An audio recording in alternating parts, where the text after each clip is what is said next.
It was a Friday night. A heavy rainstorm was lashing against the windows, and I was home alone. My parents were out of town for the weekend. I was just sitting in my room, hunched over my laptop, when the doorbell rang. I checked the clock. It was 1:15 a.m. I hadn't ordered anything. When I opened the door, a delivery driver was standing there clutching a large brown paper bag. "Uber Eats for Alex?" he asked. I shook my head. "No, you got the wrong house. My name isn't Alex." The driver looked confused. He double-checked the address on his phone, mumbled an apology, and headed back to his car. I locked the door and went back to my room, but I couldn't shake this sudden feeling of dread. My heart was pounding for no reason. About 10 minutes later, I heard a loud thud coming from the kitchen. I crept down the hallway, every muscle in my body tense. When I walked into the kitchen, my blood ran cold. The window was wide open, and that same Uber Eats bag was sitting right there on the counter. The exact same bag the driver had just walked away with 10 minutes ago. I froze. If that bag was inside, it meant someone had climbed through that window. I rushed to the window and looked out. The delivery driver was still there, standing by his car, but he wasn't getting in. He was just standing in the pouring rain, staring directly at my kitchen window. He had his phone pressed to his ear. I leaned in closer, barely breathing, trying to hear over the sound of the rain. His deep voice cut through the silence. "He's alone now. Go ahead." I bolted from the kitchen and slammed my bedroom door shut, locking it instantly. My hands were shaking so hard I could barely dial 911.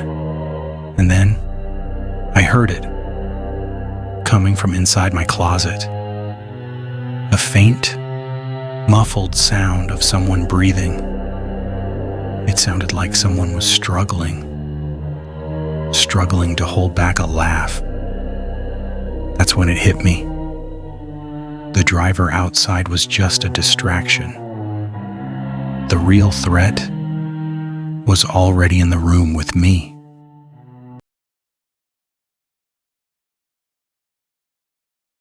We like to think that technology makes our homes safer. We install cameras and smart locks to keep the world out. But sometimes, those same devices are exactly what an intruder uses to get in. This story was sent in by a guy named Tyler, and it'll make you want to put tape over every camera in your house. Tyler was a software engineer who lived alone in a large, older house on the outskirts of town. Being a tech guy, he had converted the place into a full smart home. Everything, the lights, the locks, and the security cameras, was controlled directly from his phone.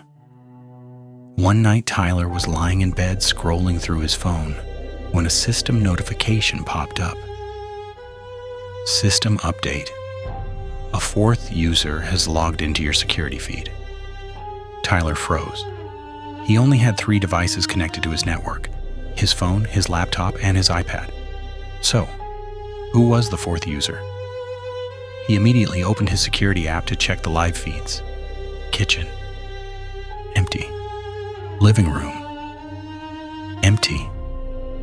But when he pulled up the garage camera, his heart dropped.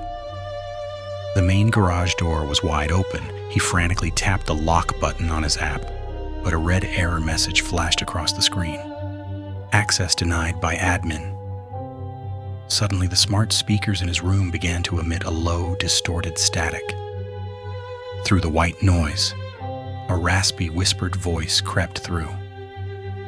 "Tyler, look at the hallway camera." With trembling hands, Tyler switched the feed. The hallway was empty, but he watched in horror as the camera lens began to tilt up and down manually, as if someone was standing right in front of it, moving it with their hand. Then the camera slowly pivoted, pointing directly at Tyler's bedroom door. Tyler sat up in bed, staring at his door in the dark. Just then, his phone vibrated again. Another notification. Smart lock. Bedroom door unlocked by user 4. The door handle turned slowly, and the door creaked open on its own. The hallway was pitch black, and Tyler couldn't see anyone. But then, the motion sensor lights began to trigger. The light by the door flickered on, then the light by the closet, and finally, the smart light directly above Tyler's bed turned on, illuminating him in the dark. Someone was in control of his house, and even though he couldn't see them, he knew they were standing right in front of him, watching him through the very lens he had installed for his own safety.